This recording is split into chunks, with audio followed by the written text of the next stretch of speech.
The waiter's eyes widened as he watched them from across the restaurant. Sarah, visibly pregnant and nervously adjusting her dress, had just burst into tears. Across from her, Michael had gotten down on one knee, not with a ring, but with something else entirely. What happened next would change both their lives forever. If you're touched by this story of unexpected connection, please hit that like button and subscribe to our channel for more heartwarming real-life stories that remind us love finds a way, even in the most challenging circumstances. Sarah Jenkins stared at her reflection in the bathroom mirror of Bella Luna, the upscale Italian restaurant downtown. At 7 months pregnant, her baby bump was impossible to hide, even in the flowing maxi dress she'd chosen for tonight. She dabbed at her mascara, which had smudged slightly from her nervous sweating, and took a deep breath. "This is a mistake," she whispered to herself. "I should just go home." Her friend Melissa had set her up on this blind date, insisting that the guy, Michael something, was different and wouldn't care about her pregnancy. But Sarah knew better. No man wanted to date a woman who was carrying another man's child.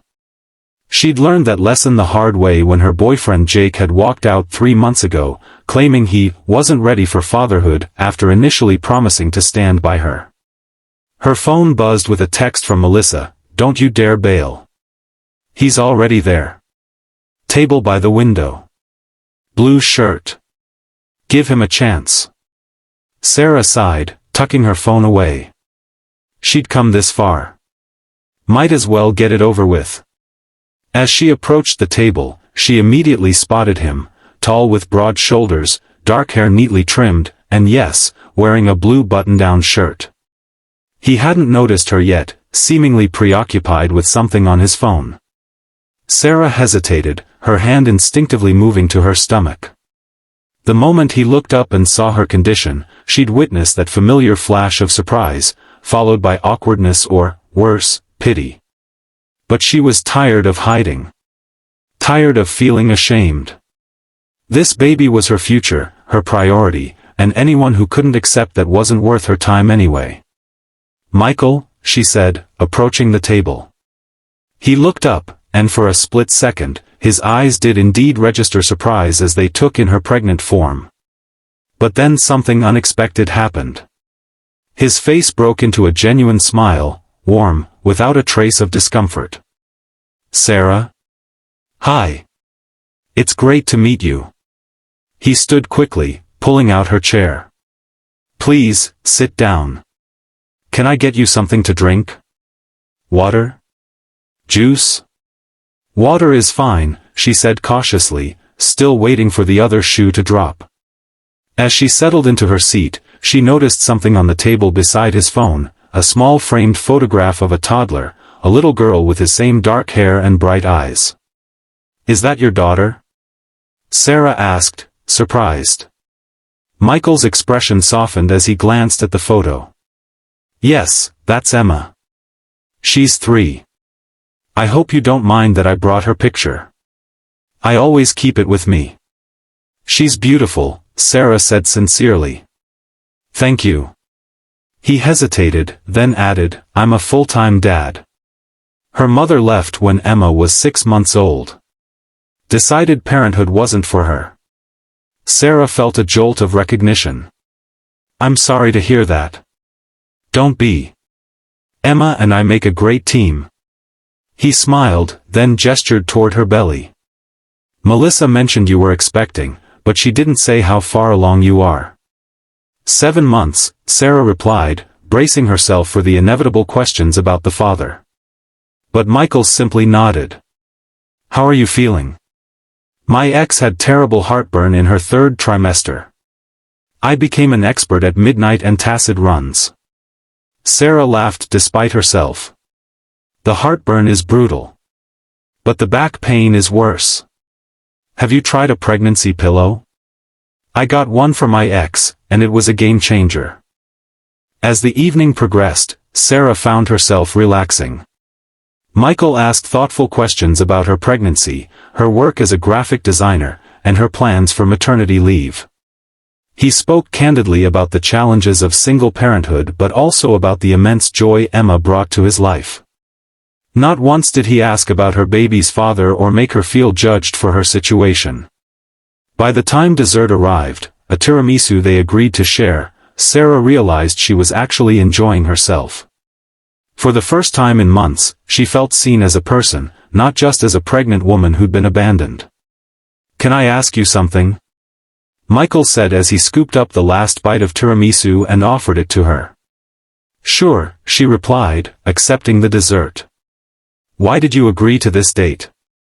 "I mean, you're about to have a baby. Dating probably isn't high on your priority list right now." Sarah considered the question. "Honestly? My friend Melissa wouldn't stop pestering me.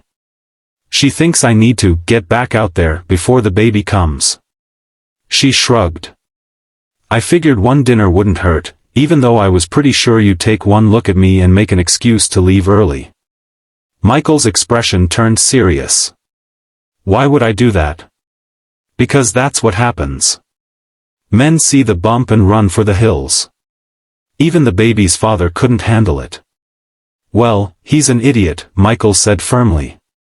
"And for the record, I think you're incredibly brave. Doing this on your own takes real courage." Sarah felt tears threatening. Damn pregnancy hormones. "Thank you. That means a lot." As Michael paid the bill, insisting despite her protests, Sarah found herself reluctant for the evening to end. When he offered to walk her to her car, she accepted. The night air was cool as they strolled through the parking lot. Sarah wrapped her cardigan tighter around herself. "Cold?" Michael asked, already shrugging out of his jacket. "A little. But you don't have to." "Please, take it," he said, draping it over her shoulders. The gesture was so simple, so considerate, that Sarah felt that dangerous flutter of hope in her chest. When they reached her car, an awkward silence fell between them. Sarah knew the dating protocol. This was when he'd either ask to see her again or give her the polite brush-off. "I had a really nice time tonight," Michael said, hands in his pockets. "Me too," Sarah admitted. "Thank you for being so normal about everything." He laughed. "Is that the bar? Being normal? You'd be surprised how few men clear it." Michael's expression turned thoughtful. "Listen, I know this is unconventional timing for both of us. You're about to have a baby, and I've got a 3-year-old who takes up most of my life. But I'd really like to see you again." Sarah hesitated. "Michael, I'm flattered, but you should know, my life is about to get incredibly complicated. The baby comes first. Dating me right now would be a lot. I understand that. Believe me, I do." He smiled. "But here's the thing, I've been where you're heading. The sleepless nights, the constant worry, the overwhelming responsibility. It's hard doing it alone. Are you offering to help me?" Sarah asked, confused. "I'm offering to be your friend. Someone who gets it. No pressure, no expectations." He pulled out his phone. "Give me your number. When the baby comes, if you need someone to bring you a meal or just talk at 3 a.m. when you're losing your mind from exhaustion, call me." Sarah stared at him, stunned by the genuine kindness of his offer. Slowly, she recited her number as he typed it into his phone. "Thank you," she said softly. That's really nice." "It's nothing. Parents should stick together." He smiled. "And if, somewhere down the road, you decide you might want more than friendship, I'll be here. But that's entirely up to you."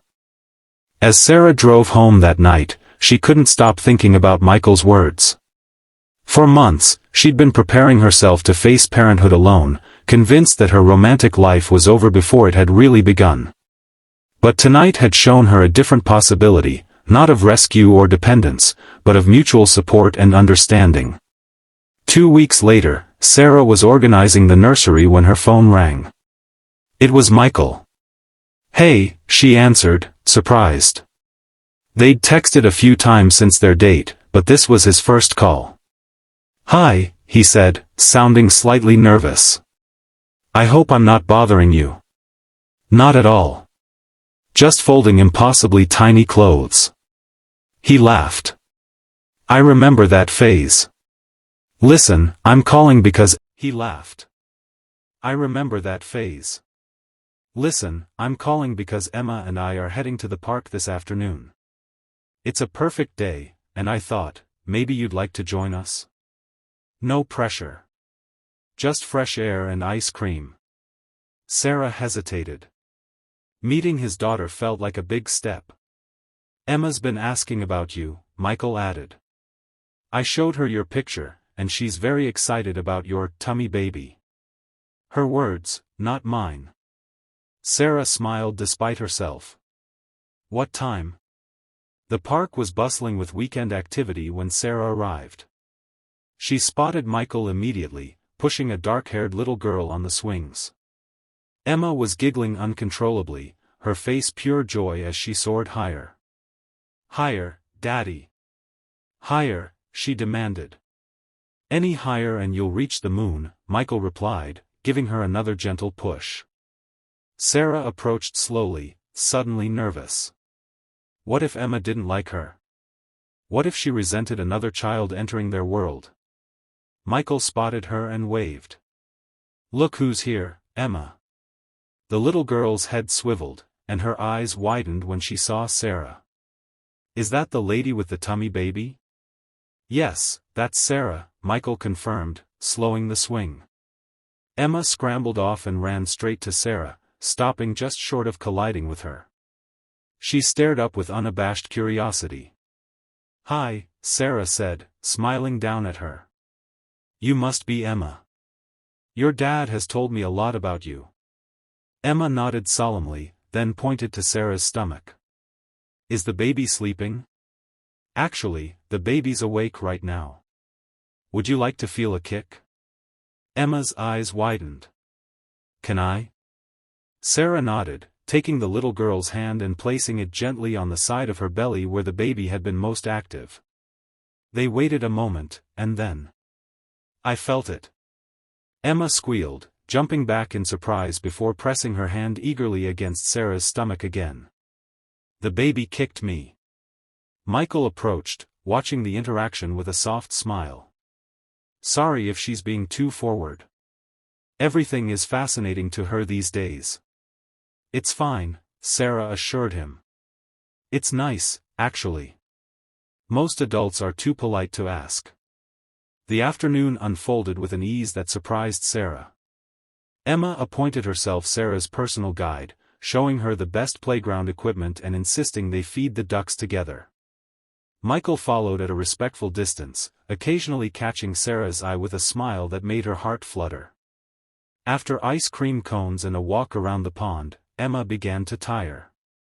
Michael scooped her up, and she immediately rested her head on his shoulder, thumb finding its way to her mouth. I think someone's ready for her nap, he said softly. I should probably head home anyway, Sarah replied, feeling a twinge of disappointment. I have a doctor's appointment tomorrow morning. Everything okay? Michael asked, concern evident in his voice. Just a routine checkup.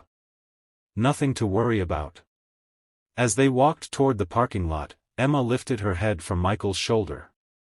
Can Sarah come to my birthday party, Daddy? Michael looked embarrassed. Emma, Sarah might be busy. When is it? Sarah interrupted. Next Saturday. Just a small thing at our house. Some family, a few kids from her daycare. He shifted Emma in his arms. You're welcome to come, but I completely understand if you can't. Sarah thought about it. By next Saturday, she'd be nearly 8 months pregnant. Her ankles would be swollen, her back would ache, and she'd probably need to pee every 15 minutes. The sensible thing would be to decline. I'd love to come, she heard herself say instead.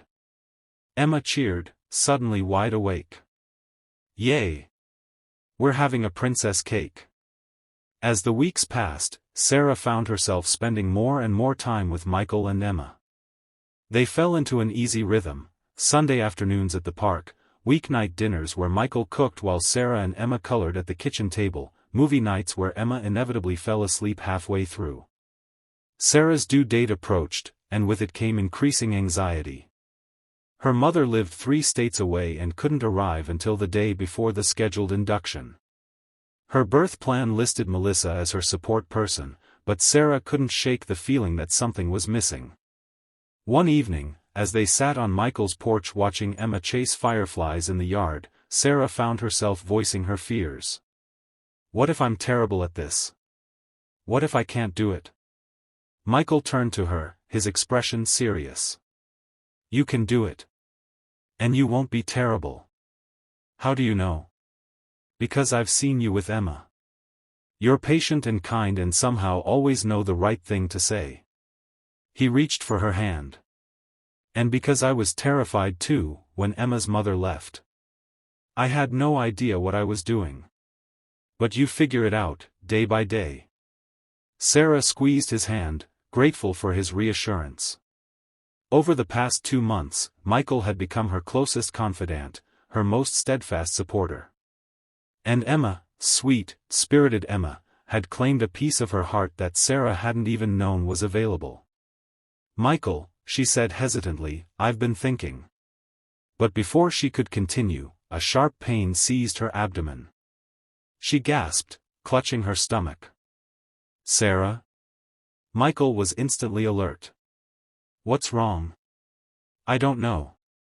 It's probably nothing. Another pain hit, stronger this time. Oh. Is it a contraction? Michael was already on his feet, calling for Emma to come inside. I think so, but it's too early. I'm not due for another 2 weeks. Babies don't always follow schedules, Michael said, helping her to her feet. We should get you to the hospital. Everything happened in a blur after that. Michael called Melissa while driving Sarah to the hospital, Emma strapped securely in her car seat, unusually quiet as if sensing the gravity of the situation. By the time they arrived, Sarah's contractions were coming regularly, 5 minutes apart. I'll call you as soon as we know anything, Michael promised Melissa over the phone as nurses wheeled Sarah toward labor and delivery. Yes, I'll stay with her until you get here. Sarah gripped his hand as another contraction hit. Don't leave, she whispered. I won't, he promised. Emma and I are right here. Hours passed in a haze of pain and anticipation. Melissa arrived, taking Emma to the waiting room so Michael could stay with Sarah. The labor progressed quickly, too quickly for the epidural Sarah had planned on. I can't do this, she cried as another contraction peaked. It hurts too much. You can, Michael insisted, wiping her forehead with a cool cloth. You're the strongest person I know, Sarah. Just a little longer. When it came time to push, Sarah found strength she didn't know she possessed. Michael stood by her side, holding her hand, murmuring encouragement as she brought their child into the world. Their child. The thought flashed through Sarah's mind as the doctor placed her newborn son on her chest. This baby wasn't Michael's, not biologically. But in every way that mattered, in every moment of support and care over the past months, Michael had been more of a father to this child than Jake ever would be.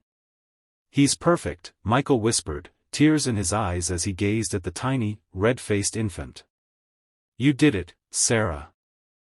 Later, when the room had quieted and the baby slept peacefully in his bassinet, Michael sat beside Sarah's bed, Emma curled up asleep in his lap. Thank you, Sarah said softly. For everything. Michael smiled. No thanks needed. I'm just glad I could be here. Before, at your house, I was going to ask you something. What was it? Sarah took a deep breath. I was going to ask if you'd be in the delivery room with me. I was too scared to ask before, but now I realize, you're the person I want by my side. Not just today, but every day. Michael's eyes widened. Sarah, are you saying? I'm saying I love you, she interrupted. I love how you are with Emma. I love how you've been with me.